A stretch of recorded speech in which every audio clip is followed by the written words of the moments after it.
संधी दिलेली आहे, काय सांगाल?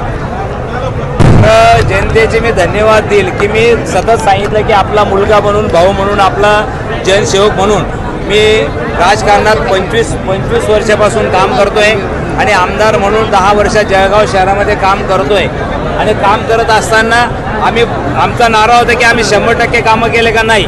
आम्ही म्हटलं होतं 50% कामं झालेले, 25% कामं हे पाईपलाईनमध्ये म्हणजे भूमिपूजन झालेलं कामं अपूर्ण आहे आणि 25% कामं राहिलेली येणाऱ्या काळामध्ये आम्ही ते जनतेच्या आशीर्वादाने पूर्ण करणार, आमचा नारा होता।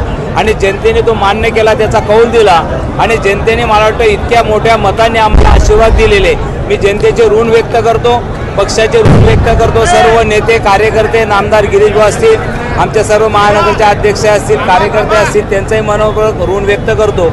आणि जनतेने परत तिसऱ्यांदा मला सेवा करण्याची संधी दिली म्हणून मी जनतेचे सदैव ऋण व्यक्त करून येणाऱ्या काळामध्ये परत जनतेची सेवा करण्याचा प्रयत्न करणार। मुख्यमंत्री म्हणून कोणाला बघताय तुम्ही आता?